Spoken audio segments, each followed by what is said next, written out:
নিশা বঙাইগাঁও জিলাৰ কাইটপাৰা প্ৰথম খণ্ড গাঁৱৰ ৰাইজে ওলাই আহি সাব্যস্ত কৰে প্ৰতিবাদ।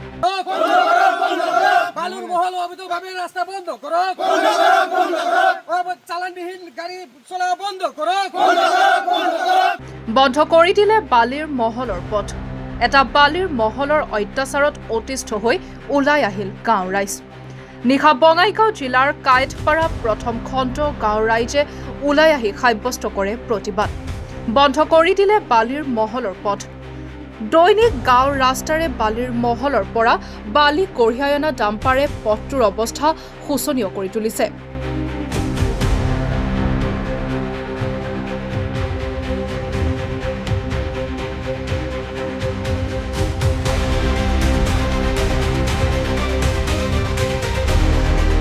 ফলত স্কুলীয়া ছাত্ৰ ছাত্ৰীৰ লগতে স্থানীয় ৰাইজ আৰু জৰুৰীকালীন সেৱা সেই পথেৰে অহা যোৱা কৰাত অসুবিধাৰ সৃষ্টি হৈছে। অৱশেষত নিশা গাঁৱৰ ৰাইজ ওলাই আহি পথটো বন্ধ কৰি দিয়ে।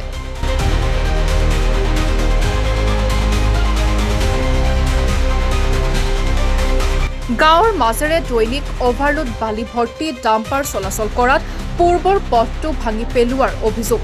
উক্ত বালিৰ মহলটোত অনিয়মভাৱে বালি খনন কৰাৰ বাবে ডাঙৰ ডাঙৰ গাঁতৰ সৃষ্টি হৈছে। ফলত কেইবাহমান পূৰ্বে উক্ত গাঁৱৰে এটি শিশু গাঁতত পৰি মৃত্যুমুখত পৰিব লগা হৈছে। ইমানখিনি হোৱাৰ পাছতো প্ৰশাসন তথা বন বিভাগৰ কোনো গুৰুত্ব নথকাৰ অভিযোগ ৰাইজৰ।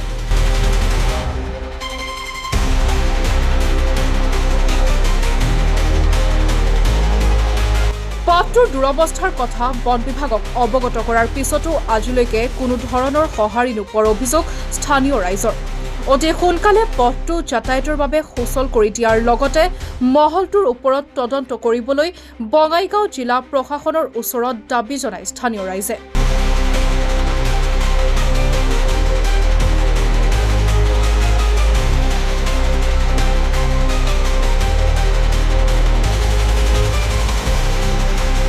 আমাৰ এইটো গাঁৱৰ ৰাস্তাত মহল পৰি আছে। আমাৰ গাঁৱৰ ৰাস্তাত আমি গাড়ী খোজকাঢ়িব নোৱাৰা হৈ আছোঁ। কিয়? চাৰিখন গাঁৱৰ এইটো ল'ৰা ছোৱালী স্কুল যাব নোৱাৰে। ডাম্পাৰ চলাই আছে, ইহঁতে অভাৰলোড চলাই আছে। এইটো আমাৰ দাবী এইটোৱে যে এই ৰাস্তাটো সিহঁতে ভাল কৰাৰ কথা আছিল। আজি ইহঁতক টাইম দিয়া হৈছিল, 1 মাহ আগতে এসপ্তাহ টাইম দিয়া হৈছিল। তাৰপিছত নেক্সট আৰু এসপ্তাহ দিয়া হ'ল, ইহঁতে একো কৰা নাই। আজি আমি খোজকাঢ়ি আহিব নোৱাৰা হৈছোঁ। আপোনালোকে চাইছে কিয় নোৱাৰে মানে ইমান বোকা হৈছে, ইমান বেয়া হৈছে। এইটো 40 টন 50 টনৰ ডাম্পাৰ চলাই আছে। গাঁৱৰ ৰাস্তা, কেঁচা ৰাস্তা, এইটো কেনেকৈ চলিম আমি চলিব নোৱাৰা হৈছোঁ। এইটো ৰাতি দিন 24 ঘণ্টা ইহঁতে চলাই আছে। চালান আছে নাই এইটো আমি নাজানো। আমি ইহঁতক বাধা দিয়া নাই মহল কৰা। আমি কৈছিলোঁ যে আমাৰ ৰাস্তাটো আমাক লাগে। ইহঁতে কৈছিল আমি এসপ্তাহৰ ভিতৰত ৰাস্তাটো বনাই দিম। ইহঁতে আজি এসপ্তাহ কৰি আজি 2 মাহ পাৰ হৈ যায়। ইহঁতে একো কৰা নাই। আজি আমি খোজ কাঢ়িব নোৱাৰা হৈছোঁ। আজি চাওক আপোনালোকে, বৰষুণত ভিজি আজি আমাক ইয়াত আহি আন্দোলন প্ৰতিবাদ কৰিব লগা হৈছে।